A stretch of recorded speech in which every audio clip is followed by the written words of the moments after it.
Naranasan nyo na rin bang magplano tapos sobrang excited pa kayo at pagdating nyo doon, wala pala. Palpak pala si plano kasi wala na, na-harvest na nila yung gustong-gusto kong makita na sunflower. So syempre anong gagawin? Anong gagawin pagdating doon?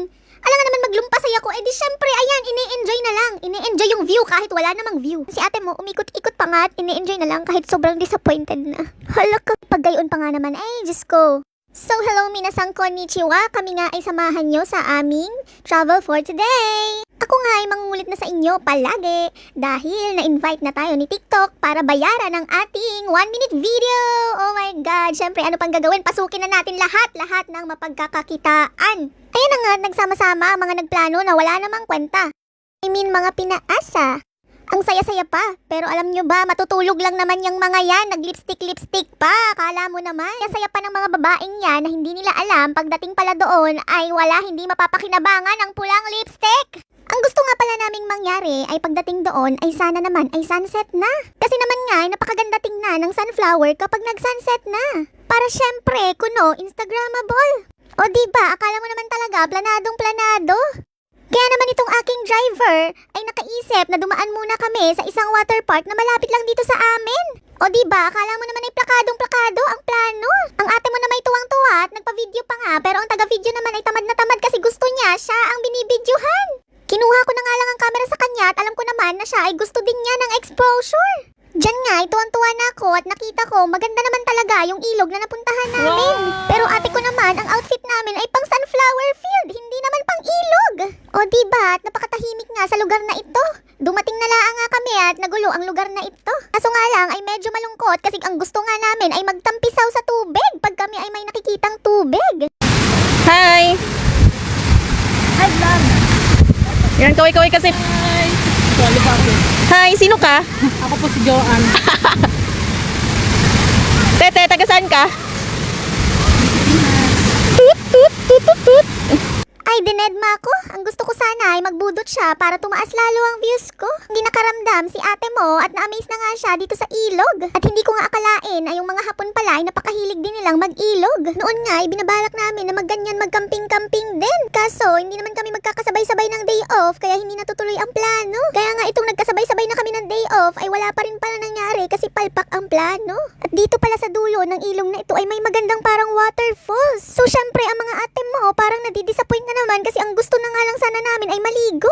Itong driver ko nga ang gusto ay magtampisaw kami doon sa may falls na iyon. Ano nga ba naman kami magtatampisaw at may enjoy ang tubig? Ay mga nakadress kami. Kapag kami ay bumaba doon ay baka kami magbasa-basaan laang. At dahil gusto nga namin ma-enjoy itong travel na ito, ina-explain ko sa kanila na gumawa kami ng video.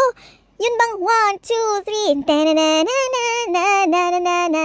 tapos yung biglang i-zoom out para makita yung view. Ayan nga, at ang sabi ng driver ko ay napaka-KJ daw namin at ayaw namin bumaba sa may ilog. Talagang gusto kaming magbasa-basaan. So dahil ayaw naman naming isipin niya na KJ kami, sige na nga, bumaba na lang kami sa may ilog. Ina-explain ko nga sa kanya na alam mo ba, ba't adan? Ba't adan? Charot lang. Na-explain ko nga sa kanya na alam niya ba na kapag bumaba kami sa may ilog ay baka kami dumiretso na sa pagligo.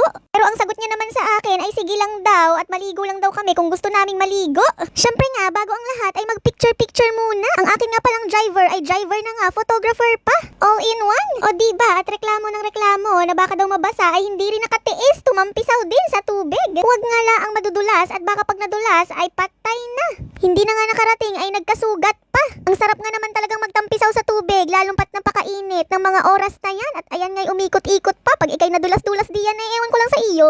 Ang sabi nga ng driver ko ay pag nadulas daw ay di maligo na laang at nabasa na ay ano pang magagawa. At natapos na nga sa pagpicture-picture mga filingera. Tapos ang mga hapon dyan ay wala nang ibang ginawa kundi tumingin sa amin. Kasi ba naman, tingnan nyo naman ang outfitan. Pupunta sa ilog, nakadress. Well, pang sunflower outfit naman talaga kasi ang atake. Hindi naman kasi talaga namin alam na idadaan pala kami sa ilog ng aming driver. Kung alam lang namin ay di sana ay nagdala kami ng 2-piece para naman mas masaya. Bago nga namin lisanin ang ilog na to, ipapakita ko sa inyo na maganda naman talaga. Hindi katulad dyan sa atin sa Pilipinas na lahat na lang ay may entrance. Dito ang mga ilog ay free. Mapapasana all ka na lang talaga. Free na at napaka-fresh pa.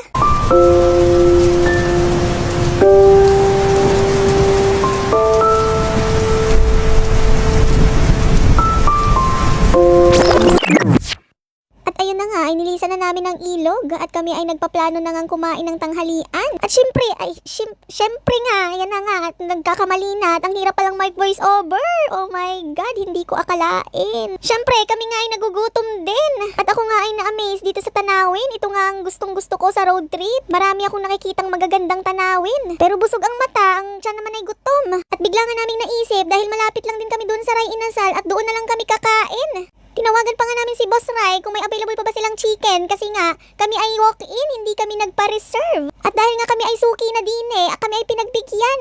Magko-close na sana sila pero si Kuya ay may nahuli pang manok doon sa kapitbahay nila. Hello po! Puno daw sabi ni ate eh. Kanina, ako po na. Hello, andito ulit kami. Oo. Bigla tawag kay ate. Sa red table muna kayo. Sige. At kaya nga ay welcome na welcome ang mga special child. Binigyan pa namin ng stress si Boss Ray. Alam niyo yung mas maganda talaga yung planong biglaan kasi natutuloy. Kaysa naman sa pinaplano tapos palpak naman. Charot, ako'y kakain na nga diyan at ako'y gutom na. Nanginginig pa. Kain na nga kami. Busog kami lahat. At alam niyo ba? Meron na kaming take home.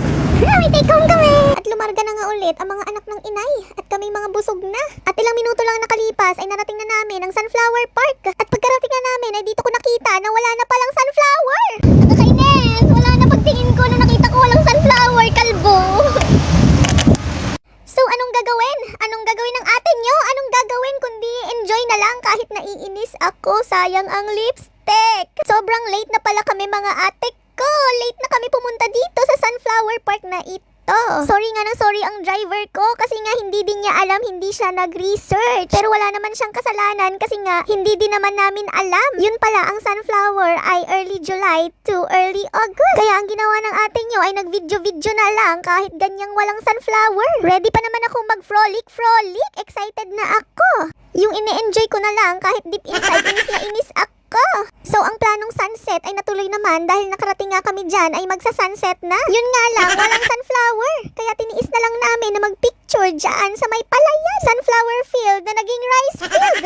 Mapapa-Instagram versus reality ka na lang talaga.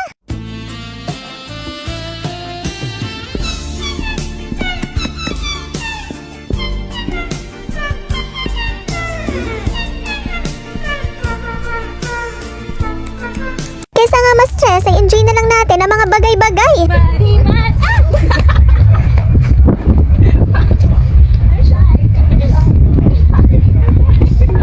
At dito na nga nagtatapos ang aking video. At sana nga ay magustuhan nyo at i-like nyo naman at mag-follow. Hanggang sa susunod, paalam! Nakakainis. Wala na pagtingin ko nung nakita ko walang sunflower, kalbo.